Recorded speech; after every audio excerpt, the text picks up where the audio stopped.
Hello, my name is Garrick Ohlsson. My name is Seymour Bernstein. And today for Tonebase, I'm going to be talking about playing, analyzing, trying to teach you a little bit about the Brahms Intermezzo in A major, Opus 118, number 2. And I'm deeply honored to have been invited by Tonebase to speak and to discuss elements of the Brahms Intermezzo in A major, Opus 118, number 2. It happens to be a favorite of pianists. If there's a most beloved intermezzo or piece, this might be it. I can name a couple of others, and you probably can too. But it's one that we all love very deeply because of its warmth, nostalgic, gentle warmth and ease, its lyricism, its incredibly expressive intervals. It's gorgeous. It's simply gorgeous. You don't have to worry about all that's going on to enjoy it. It's a piece you love right from the start. I'm going to read the first 8 bars of this intermezzo and then discuss certain elements of it for you.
And so on. It's an unbelievably gorgeous piece, and there are many ways to play it, and I'll try to discuss some of them. Now, as a musician, what I'm trying to do is to find out what Brahms is trying to tell me about this work.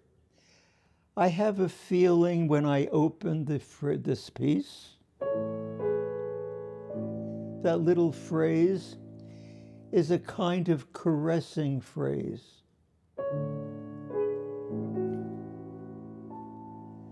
And you see, as the beginning of the piece, Brahms wrote andante teneramente, which means tenderly.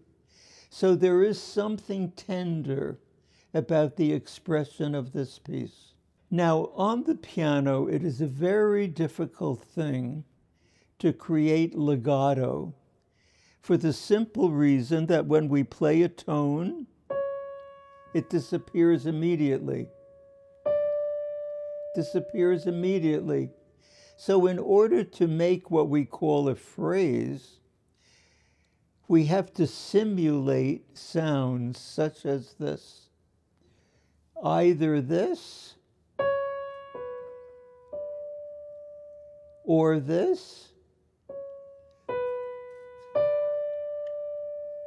or the same dynamic could be just as beautiful, because the second phrase always does this. So the reason for staying in touch with the whole piece through sight reading is because the composer will help us decide how to shape a little phrase like that.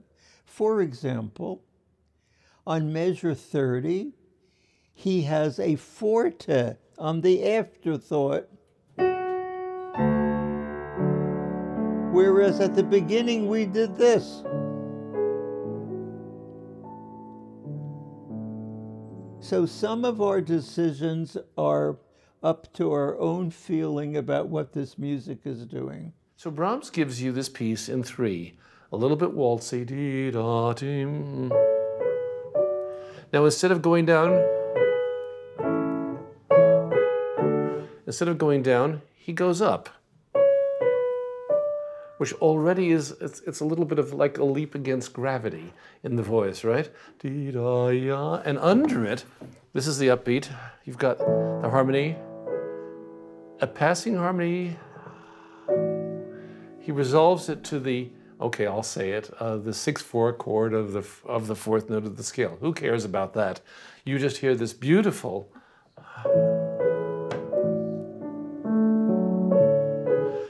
So we've established a pattern. Then he starts it again. What's he going to do? And he takes a huge leap up, which really defies gravity.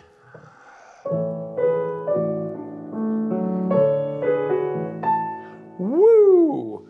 And for a singer, if you're not going to scream da-da, wah, if it's going to be beautiful, and in the context of a gentle melody, you've got basically two choices. You can let your voice grow up to the top A, dee da ya, or you can actually fade a dee da ya, that almost falsetto sound that great singers give on high notes, which is sometimes so magical. Okay, what do? So the obvious thing, because we naturally feel, and you naturally feel, that if there's a big expressive interval up, you might want to get louder.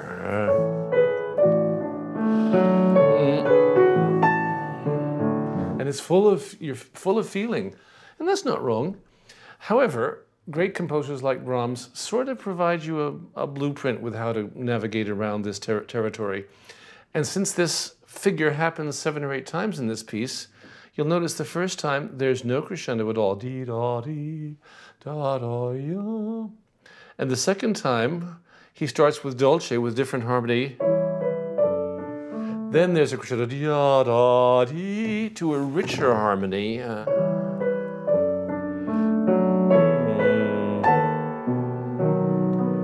Which leaves us in a different place, which demands a different resolution.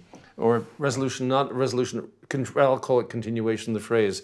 The first time, let me remind you, you're going to have this continuation.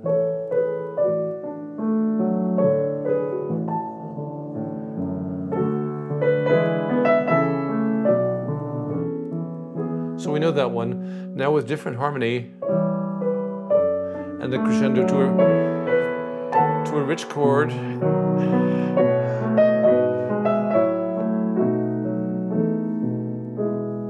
Then pianissimo. That kind of whoo is far away, almost like an echo. What follows is the same section that Brahms named pianissimo. So I put the soft pedal down and I play the whole section with a minimum of dynamics.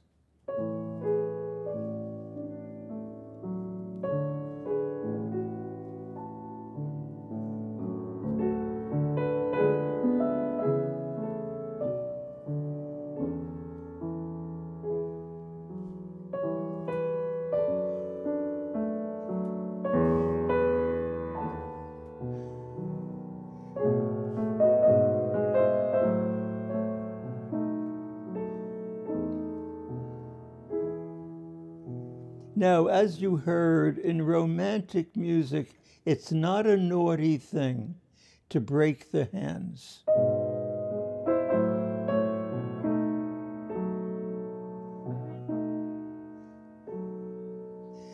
Some teachers are against doing anything like that in any section of music. I personally feel that it's part of the romantic tradition to do that. Now, when we study the manuscript of this piece, we see hairpins, double ones like this, single ones doing this or doing that. The documentary that I found most helpful about hairpins comes from Fanny Mendelssohn, who was Felix Mendelssohn's sister. She wrote an article about hairpins, actually printed the 2 hairpins like this. And the first sentence was this: in the romantic tradition, these hairpins no longer refer to dynamics, but rather to tempo fluctuations, Do you realize how important that is? So when I came to this set of hairpins on the third measure and the fourth measure, I played rubato.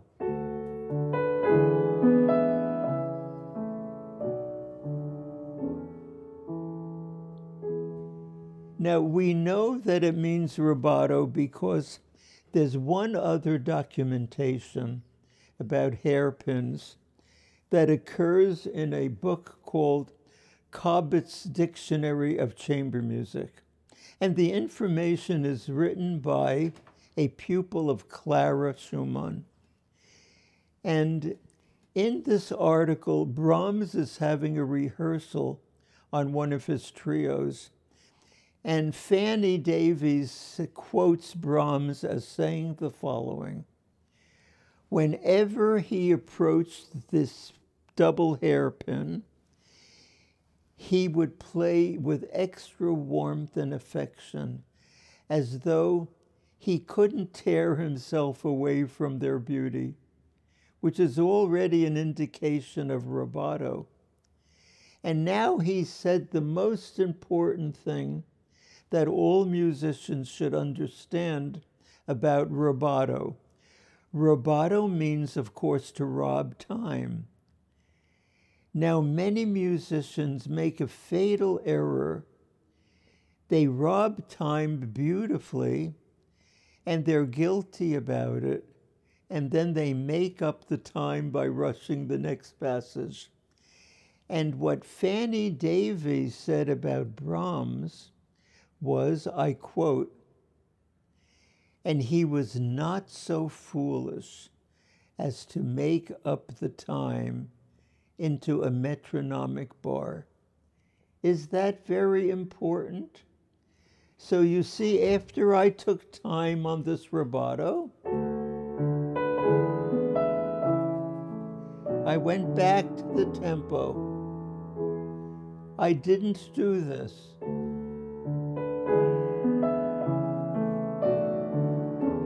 As many pianists do.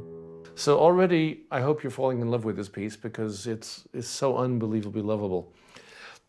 Another problem that Brahms has put in, and we have to understand it the way we have to understand it, because we can never know exactly what he wanted or what Mozart wanted or Bach or Chopin or anybody, because we can't ask them, is what these phrasings mean, these internal phrasings. There's a two-note phrase there.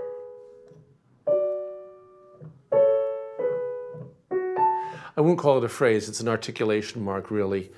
Now, if you want to be very dry and classicist, you might insist that dee-dum-bum, that there be a pause. I don't think most people would sing it that way, and I'm not most of the romantic singers that I know about, or even well-informed contemporary ones who have classical practice. But on the other hand, I don't think it's the kind of smushy romantic where you actually dee-da-ya, goes to here, which is fine. But Brahms has this little curlicue, and it's not a phrase, it's an articulation. So which means generally in classical romantic music that the second note is not louder than the first. The first has the weight or the stress. Carl Philipp Emanuel Bach says the first note under one of these little mini phrases should have a stress, but not so much that you notice. In other words, it's not like, oh, you know, it's not. But it's still, and it has a bit of rocking. And since the actual harmony that you get on the first bar is unexpected, it's not, or it's a bit of an unexpected pleasure. I like to think of it as, now let's see, what would the words be in English? Let's see. Not I love you, because that would be I love you, but maybe yes, maybe no. So in other words, you would say maybe yes, maybe no, because that's not the way we would speak or sing, right? At least I hope. So make up your own word, as it were. And when you play Schubert and Brahms and Schumann, look at their leader, because one of the not only to hear beautiful singing and beautiful sound, but to hear how they set words. Now, you may not even know German, but still, even if you don't, you'll hear the natural phrase articulation. So I'm not saying you have to know German or know anything about that. You just have to be a good musician, because all music shares these principles, obviously. So the question is that very often I hear, and I used to play myself just like a musical kid, full of feeling. But there are many feelings, and maybe a more delicate one is what's appropriate for this tender piece, especially since later Brahms gives you the crescendo to the high note on the second and fourth phrases. So he's very well aware that that high note can be reached for expressively. So I've dwelt on that a long time. Another element to watch out is that there's always a flow of eighth notes. Ba-dum, be-dum, ba-dum. And they all have little articulation marks on it. So it's not, you know, the kind of accompaniment you get, say, in the Schubert G-flat impromptu, the famous, beautiful one, where it's a kind of constant haze of accompaniment underneath.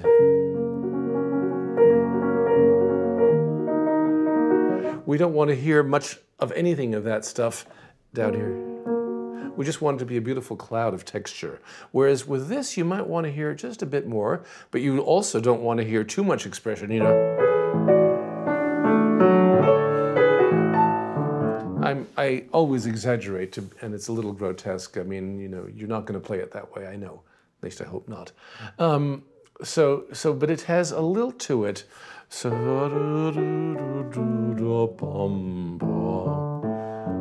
there's a built of natural lilt in the whole thing, which is so beautiful. Now, it's one thing to feel music and to understand its structure, but it's quite another thing to get the sound properly out of the instrument. If we don't know how to shape sound on the piano, we can feel deeply all we want, and the piano won't understand it. It's an inanimate object. It won't reproduce what we're feeling. So now, according to physics, anything that is set into motion has to have a preliminary swing stroke in the opposite direction. To be quite simple about it, if you're holding a ball and you're throwing it this way, the first thing you do is make a preparatory swing in the opposite direction. Well, also logically, if I make the preparatory swing gently, the ball won't go very far. Let's call that piano. And if I make the preparatory swing a little faster, the ball will go farther. Let's call that mezzo forte. And here's forte. So the same motion occurs in preparing sound on the piano. I'm going to prepare this first sound, which I want to play mezzo piano. The first thing you do in starting any piece for the rest of your life is to touch the note in a neutral position. The finger is on the key. The wrist is level with the keyboard. It's not high, it's not too low, just level. And that's how I begin. And now I'm going to make a preparatory stroke and play the first note.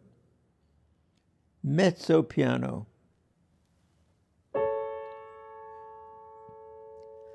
You see, I knew it was going to be that because of the rate of speed of the preparatory stroke. So for me, because I've trained myself for so many years, I know this is going to produce mezzo piano. And when I did this before, and I played pianissimo, here, I made the stroke very slow, very slow. And so the sound was softer. The reason why the piano responds that way is because, quite obviously, all sound is produced by hammers being propelled to the string. The more slowly they're propelled, the softer the sound. The faster they are propelled, the louder the sound. Now, this has to be a credo for all piano playing. Now, that's one thing. Now we have to speak about how to bind the notes together.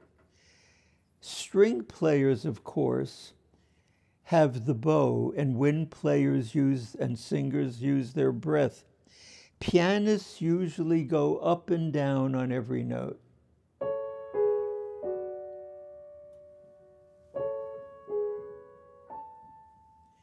And there is no legato in between the notes. So I would manufacture legato on the first three notes by doing this with my arm. I'm moving my upper arm toward the fall board. This is called the fall board. Toward the fall board. And as I move my upper arm forward, my wrist goes up. And when I come back to my body, the wrist goes down. And now I'm going to create a legato phrase.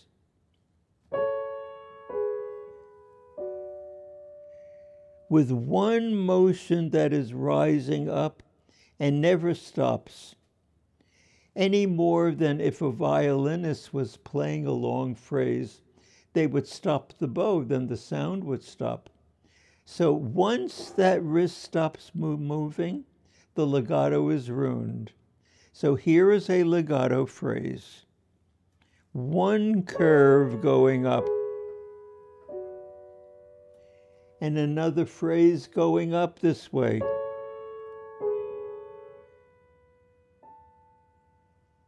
And in the left hand, the same. One note, and the next bass note is separated from it. And now we have a two-note phrase that's legato, down, up, and now a double stop, or a double note, whatever we wish to call it. And now we have to put it together.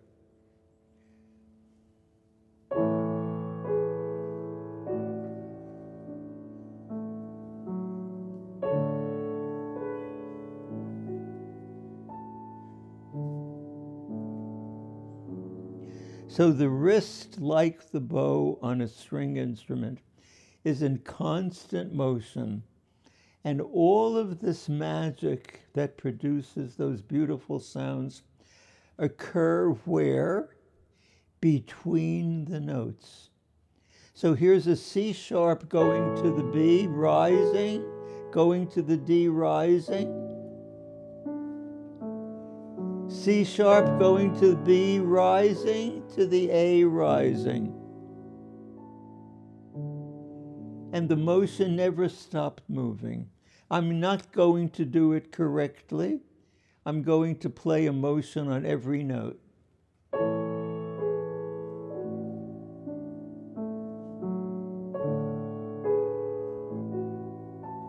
See, something happens vertically. Now, I'm going to try to do something which is very difficult. I'm going to try to play the first 2 or even 4 phrases in a couple of different ways. I'm going to make the first one a bit lilty, and these may not come off well because, you know, when I sit down to play it in a concert, I've made up my mind as to what I'm going to do. And I'm not thinking, oh, do I lilt or do I connect or do I want to elide or do I want a crescendo? Because when you're on stage in front of people, you don't have time for that. This is stuff you've digested. And you know, and if you make the crescendo in the wrong place, it doesn't matter. You can do it beautifully too. So I'm going to give it with a little extra lilt at first. It'll be a little unsentimental.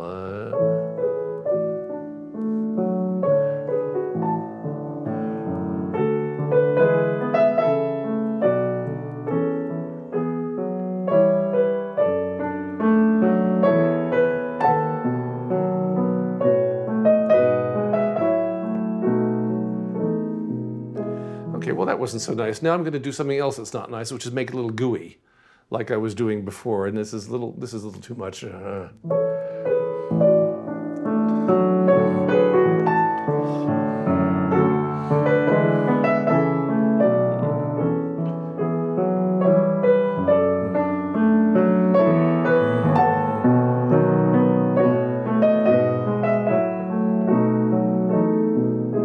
Well, that wasn't so terrible. It's too gooey, and I was actually loving all the eighth notes too much. In other words, the trouble with these accompanimental figures is always they shouldn't be neutral like this. They shouldn't just be completely in the background, thrown away. It's not all subordinate to a melody, which kind of bugs me, you know.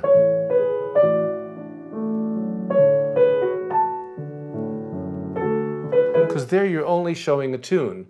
But Brahms has written a whole little delicate chamber music accompaniment to this thing, and how the melody sits within that is your greatest task. And you know, the great pianist Vladimir Horowitz was once asked in an interview about a magical performance of a Chopin mazurka that he did, which just seemed to be just the ticket, you know. And the interviewer asked him about it, and he said, "It's very easy. It only took my whole life."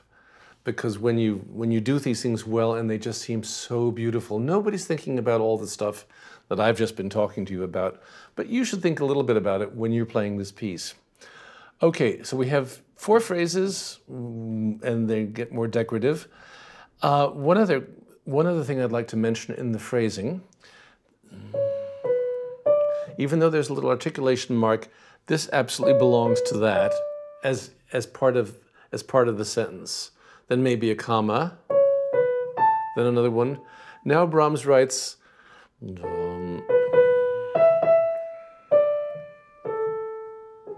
he glues all those together with one big melodic phrase, whereas you might have done something like this.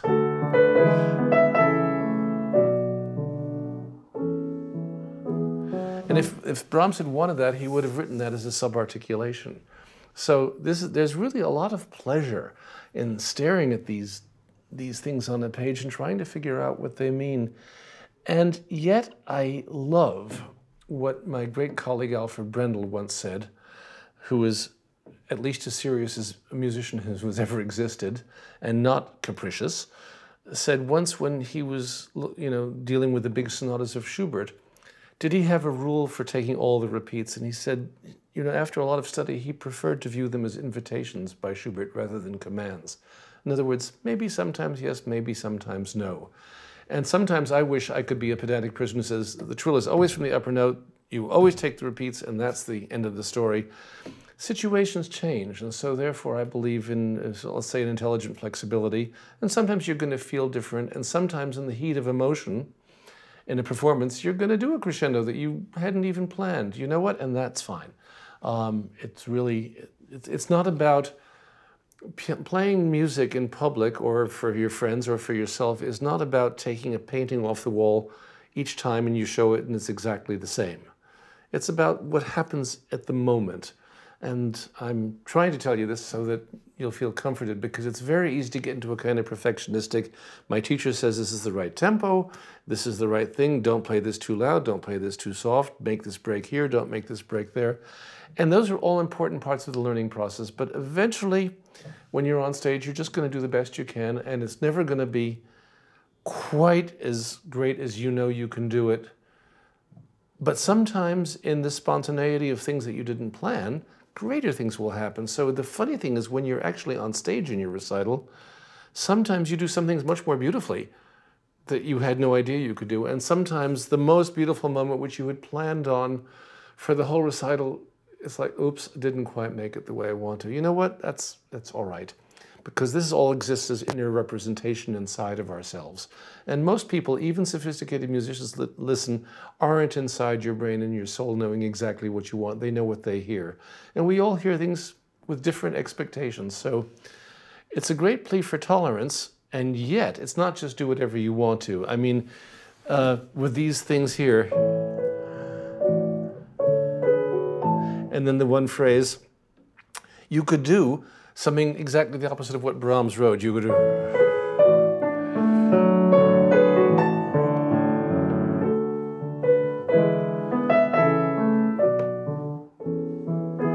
so on. I mean, that's kind of grotesque, but that's really like speaking a language you don't understand. You know, that's putting the, what's the word, the emphasis on the wrong syllable all the time, or not understanding the context.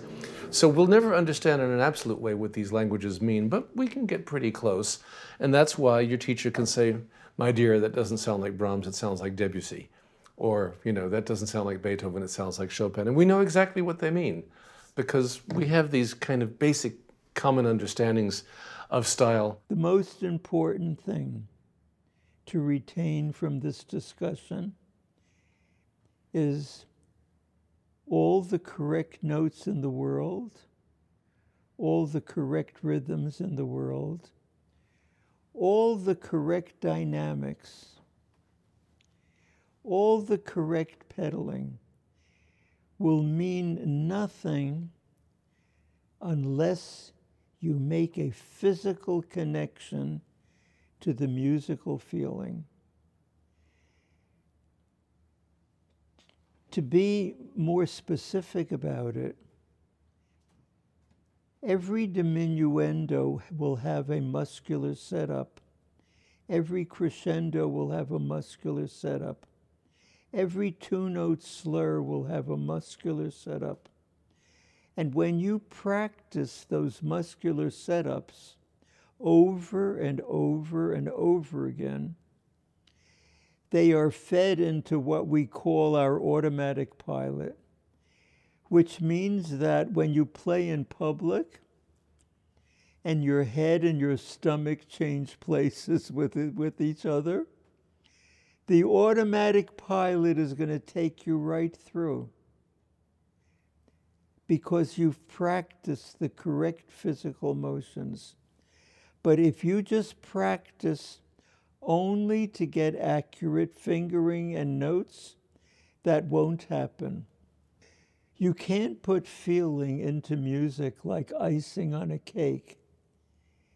It has to be integrated from the beginning of your practicing.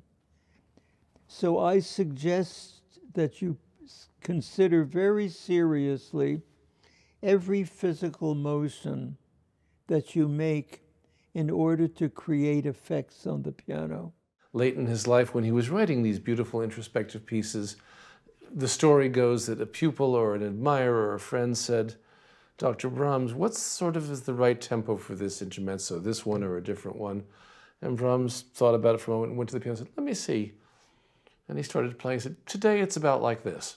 In other words, he didn't say it's 72 to the quarter or it's faster than this or slower than that. Today it's about like this. And I really love that. Also, Clara Schumann, who was a great artist and a fine composer and one of the greatest pianists of the 19th century and a deep friend of Brahms, complained that he plays things at different tempos and different days, and sometimes he takes more rubato, and sometimes he takes more time between phrases, and sometimes he rushes. It's hard to play with him. She loved him, and she loved playing with him, but he was creative, and he didn't sort of think music just went one way. So I give you all that as just a framework for understanding Brahms and all great music, but as you can tell, I hope from my enthusiasm and love that this is, of course, one of the many pieces that I would say is the greatest piece ever written. There are definitely more than one, but how could anything be better than this? It was a pleasure to have this chance of sharing my feelings about this wonderful piece. And this one is going to be soft, because this one is the softest.